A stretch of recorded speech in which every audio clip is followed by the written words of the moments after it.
எப்படி இந்த வாழ்க்கையில இவ்வளவு நன்மைகள்? இது தகுதியில் வந்ததல்ல, இது தயவில் வந்தது.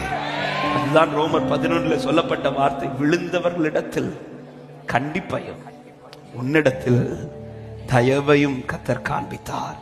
ஹல்லேலூயா. 22வது ரோமர் 11:22 வசனத்துல சொல்லப்பட்டிருக்கிறது, ஆகையால் தேவனுடைய கண்டிப்பையும் தயவையும் கண்டிப்பையும் பார், விழுந்தவர்களிடத்திலே கண்டிப்பையும் உன்னிடத்திலே தயவையும் காண்பித்தார்.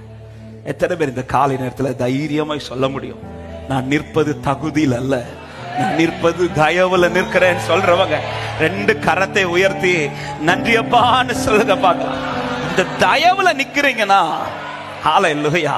ஒரு காரியத்தை நன்றாய் புரிந்து கொள்ளுங்க. இன்னைக்கு நான் தயவுல தான் நின்று வாழ்ந்து கொண்டிருக்கிறேன், இந்த உணர்வோட நான் டெய்லி வாழ்வேன் என்றால் ஒரு காரியத்தை எழுதி வச்சுக்கோங்க, தயவில் இருக்கிறவன் வாழ்க்கை நன்மையாய் தான் இருக்கும். ஆமென்.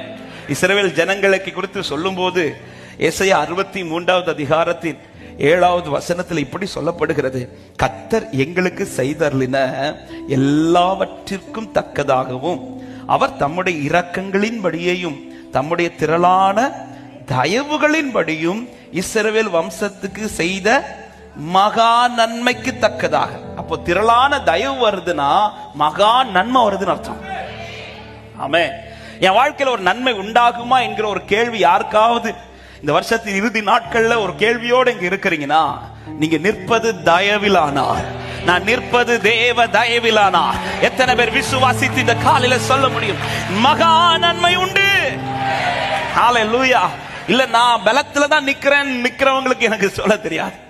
ஆமே, எனக்கு பலன் இருக்குது, நான் ஜிம்முக்கு போய் என் ஸ்ட்ரெங்த் ஏத்துறேன் அதனால நிக்கிறேன், இப்படி சொல்றவங்களுக்கு சொல்ல தெரியாது.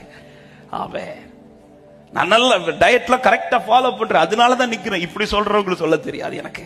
ஆனா தயவில் நிற்கிறவர்களுக்கு இந்த காலை நேரத்துல அவன் மீட்டிங் தொடங்குறதுக்கு 1 hour முன்னாடி தான் கர்த்தர் இந்த வார்த்தையை இருதயத்துல தயவுனே சொல்ல வச்சிட்டு இருந்தா. அப்பதான் ஆண்டவர் தியானிக்க வச்சா, தயவு இருக்குதுன்னா வாழ்க்கையில நன்மை இருக்கு. அவன் தயவு இருக்குதுன்னா நன்மை இருக்கு.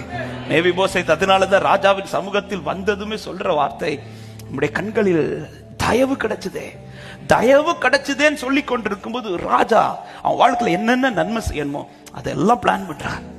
சீபாவை கூப்பிட்டு சொல்றார், அவனுக்கு என்னெல்லாம் திருப்பி கொடுக்கணுமோ, அவனுடைய தகப்பனுடைய நிலங்கள், அவனுடைய சொத்துக்கள், இதெல்லாம் நீ எடுத்து அவனுக்கு கொடுத்துரு, அவனுக்கு என்னென்ன உண்டு அந்த நன்மை எடுத்துக்கொடு. தயவு என் லைஃப்ல இருக்குதுன்னா தைரியமா நில்லுங்கள், உங்களுக்கான நன்மை இருக்கிறது. தயவுக்குள் இருக்கிறவனுக்கு நன்மை உண்டு. ஆமென்.